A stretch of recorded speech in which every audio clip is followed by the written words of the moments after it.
My question has to do with states' rights, and it's something that we don't hear enough of, it seems, nowadays, especially since our founding fathers had set it up, that, in my mind at least, that perhaps we could accommodate your way of thinking and yours.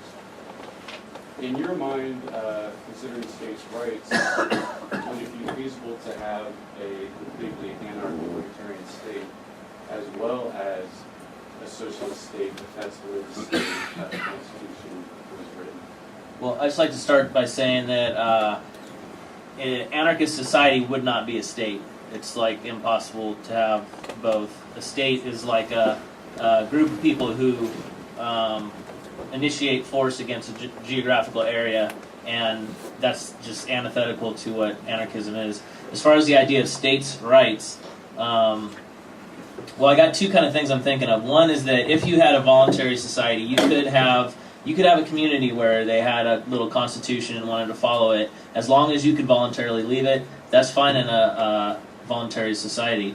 As far as how it applies today, states' rights will... I don't see the state as legitimate anyways. Just because someone wrote a constitution, I never signed it, whether that's a state constitution, a federal government constitution, it doesn't apply to me because I didn't sign it.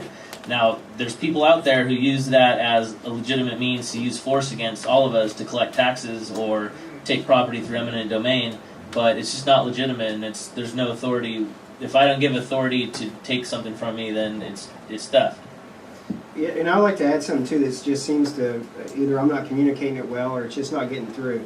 There's three possibilities. Either one, you own yourself. Two, everyone owns everyone. Or three, one group owns another group. Those are your three possibilities. So you have to accept one of those.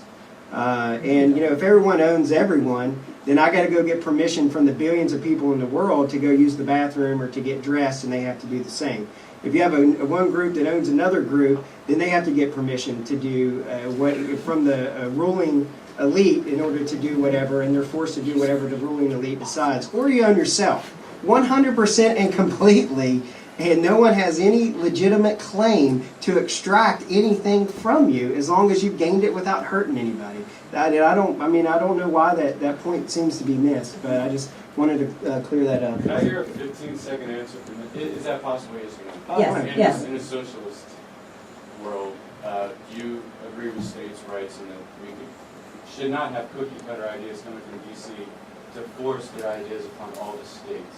Because I'm a states' rights guy, but I'm also more... As long as it's democratically decided. In fact, I have one. We're kind of hoping that even if healthcare goes down in flames in Washington, that California may achieve single-payer healthcare. That's right. Okay, good. Thank you.